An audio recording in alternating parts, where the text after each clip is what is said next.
Welcome to the Dash Mindset Podcast. I'm Sherry Zievenbergen.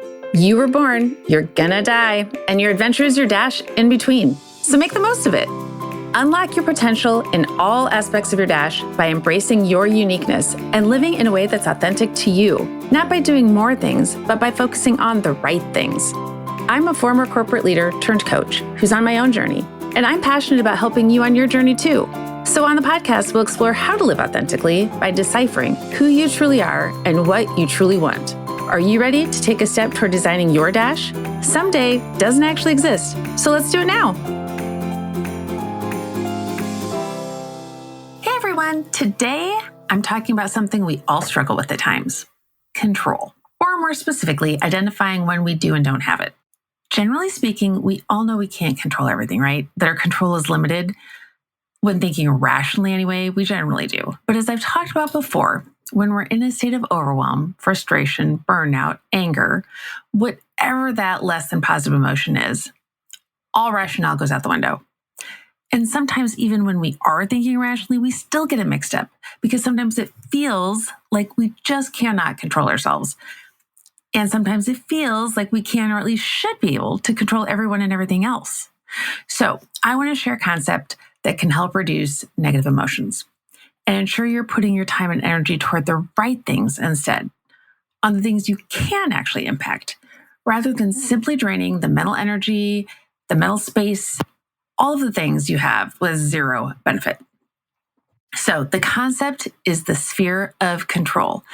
So when you're experiencing negative emotions, whatever they are, it's a matter of identifying the specific situation that's triggering the negative emotion and asking yourself, is this something I can control? What specifically can I actually control in this situation? Start there. Actually write those things down, the things you can actually control. You can come back later, take a look, and think through the how. But the first step is simply identifying what you can control. The second step is identifying an influence. So ask yourself, what specifically can I influence in this situation? Then actually write those things down. Again, you can come back to that list. The remainder consists of everything else you can neither control nor influence, which is often where we focus and often spend a lot of our time without benefit. Without recognizing no level of worry will change those things. No level of anxiety or concern will alter the outcome. Focusing on these things is generally what sucks our energy. So I'll walk through a very general situation you might relate to. Living with other people. I live with other people, and I like things neat and tidy, and I have a tendency to get anxious when they're not. So I often have the thought, if everyone in my house put things where I thought they should be, every single time, what a magical world it would be. And if everyone in my house would do exactly what I told them to do every time, so much wasted time would be eliminated. So much. But oddly enough, they often don't, because their way is just as right from their point of view, which can be so aggravating at times, right? And at those times, having a sense of control sounds so magical. The feeling of having a handle on things, seemingly a handle on life overall, if even for a moment. But both, unfortunately and fortunately, the one and only thing we can truly control is ourselves. That's it. We can control our thoughts. We can control our words, our behavior, our reactions to circumstances, and our reactions to other people. And we can control the choices we make. That's it. Just ourselves. So I can control how neat and tidy I keep things, and I can control my reaction when other people don't. Because other than ourselves, nothing is entirely within our control. The moment in my life when that really hit me, that I couldn't actually control anyone other than myself, was when our youngest refused to stay in his car seat when he was about 2 years old. Now, this happened on numerous occasions, but I distinctly remember a particular Target parking lot incident.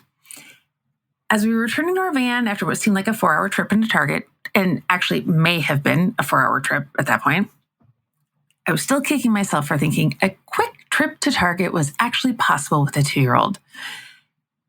And so we got back to the van, and I spent several minutes buckling my spirited, I'll say, and resolute child into his car seat. Very different adjectives than I probably used that day. And he wanted no part of it. I don't remember why, but to him, it didn't matter if I understood. It absolutely did not. He just didn't. And when I finally got him buckled and I finally began to pull away, that spirited little man unbuckled, jumped out of his seat, and laughed as he pressed the button to open the van door. And I clearly remember having no idea what to do. I could not get that kid to stay in his car seat. And I had no idea how I could actually drive without him potentially unbuckling and roaming around the van. Did I strap him into my seat, onto my lap to get him home? That didn't seem like a good option. Did I head back into Target for Benadryl? That also didn't seem like a good option. And I'd already tried bribery, so what had I not tried? It was the middle of the day, and he wasn't a big nap taker, so was it a matter of sitting in the parking lot for 7 hours until he was tired enough to fall asleep? I truly didn't know. And in all honesty, I don't remember what I finally did. Maybe I blacked out. I'm not really sure. Eventually, we got home. But how on earth did I have such little control over such a tiny human? Especially one that was supposed to be just like me. Unfortunately, he was actually just like me when I was 2. The main difference was really that we didn't have car seats at the time, seatbelts or sliding doors at that time. And my mom was probably smart enough not to take me on a quick trip to Target. But at that point, I wanted him to be like the version of me when I was in my 30s and to be rational, right? Which he clearly was not. So my point is, no matter how much we think people should do what we want, even when they're the ones we created, we don't actually ever have the level of control we want or think we should. So when they're not little people we've created, we really, really don't have control. Ultimately, we can only control ourselves. The only thing we can actually do with other people, created by us or not, is influence them. And that leads us to the second category, or the second step. Once we've determined what we can control, we can then consider what we can't directly control but can influence. There are a few things we can influence, but to make it simple, other people is the big category that falls into the influence category. We aren't able to control them. We can only influence them. We can influence their thoughts, their opinions of us, their choices, their actions. We can potentially influence their futures, but we can't actually control them. So we can control ourselves. We can influence others. And when it comes to nearly everything else, we can neither influence nor directly control. This includes things such as the weather, the economy, the media, traffic, and a really big one, the past. So when I find myself frustrated and feeling like everything is out of control, I remind myself what actually is within my control and what is not. Because that in itself can provide a sense of control. And once I determine what's actually within my control, I can determine my next steps. I can think and do something to get myself out of it. One of the reasons I was inspired to talk about this today was because this comes up for me and for other people I work with a lot. And also because my friend Lisa Even recently spoke to the graduate class I teach, and the sphere of control was part of her presentation, as it often is.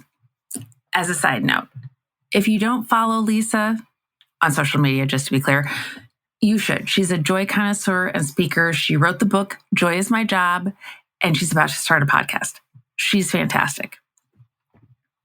Anyway, I'm a big fan of visuals, and I know a lot of people are. So if you're one of them, I encourage you to Google sphere of control images. Essentially the concept I explained in a visual form, and it's super helpful. So the visual has 3 circles. The tiny inner circle is what we can actually control. The slightly larger circle surrounding that is what we can influence. And the very large circle around that one is what we can neither control nor influence. Lots of visuals out there to choose from. but the concept is the same. So let's walk through a simple example as if you have a visual of the sphere of control in front of you. Okay. So one of your work colleagues has been condescending lately, which is like shards of glass in your eye. At least that's the way condescending behavior is for me. Shards of glass.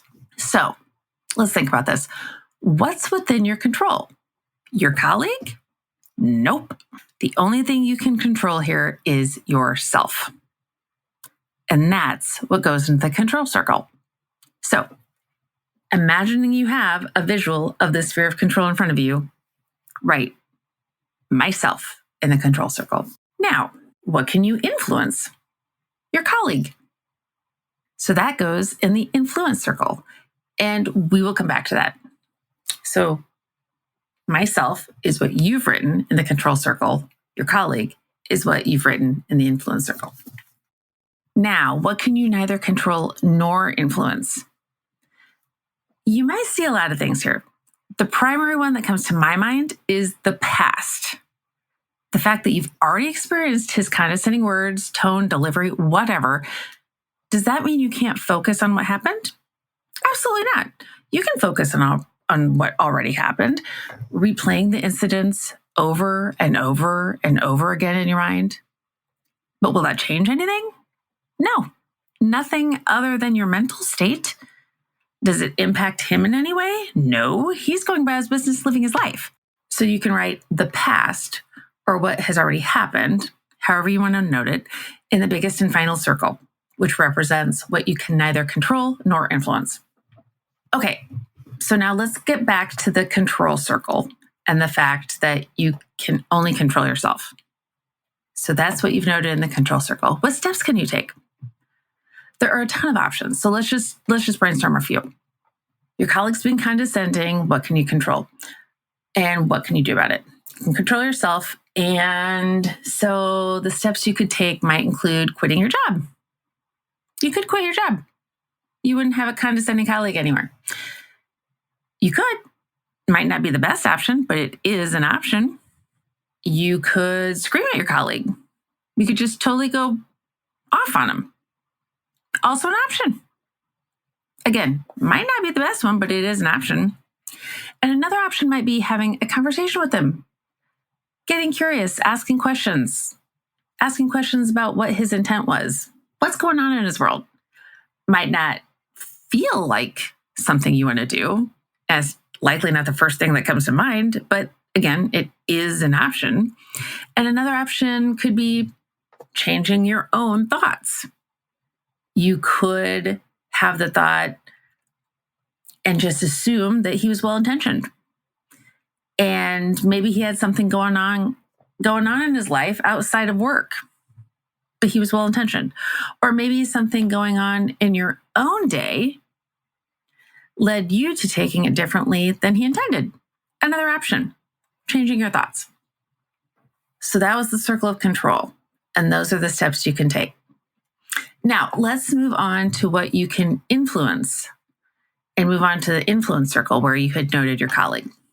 What steps could you take to potentially influence him? One option would be simply asking him to stop speaking to you in a condescending way. It won't control his behavior, but it might influence it. Another option might be attempting to influence your work environment and other colleagues too. Again, influencing others. You could develop a committee to eliminate condescending behavior in your workplace. It might not be an option you want to do anything with, but it is an option. And so you can keep brainstorming from there, but I think you get the gist. There's control, there's what you can influence, and there's neither of the above. And it's a matter of identifying those things and deciding, okay, what can I do about this? So there you have it, the sphere of control. I hope this helps you approach the negative stuff in your life in a productive way. And I hope it helps you reduce the worries, the concerns, all the stuff that drains you, that provides zero benefit to anyone. If it does, I would love to know. Please let me know and leave a review. And If you'd like more help, which I'm happy to provide, reach out to me on my website at the-mindset.com. Thanks for joining me, and keep living your dash. Thanks so much for listening to the Dash Mindset Podcast. If you enjoyed this podcast, please subscribe on your favorite podcast player, tell your friends, and leave us a review. Follow me on my social media platforms highlighted in the show notes, and get in touch with me at the-mindset.com. Share the topics you'd like me to explore in future episodes. Thanks again for listening to the Dash Mindset Podcast. We'll see you next time. Design and differentiate your dash your way and make today amazing.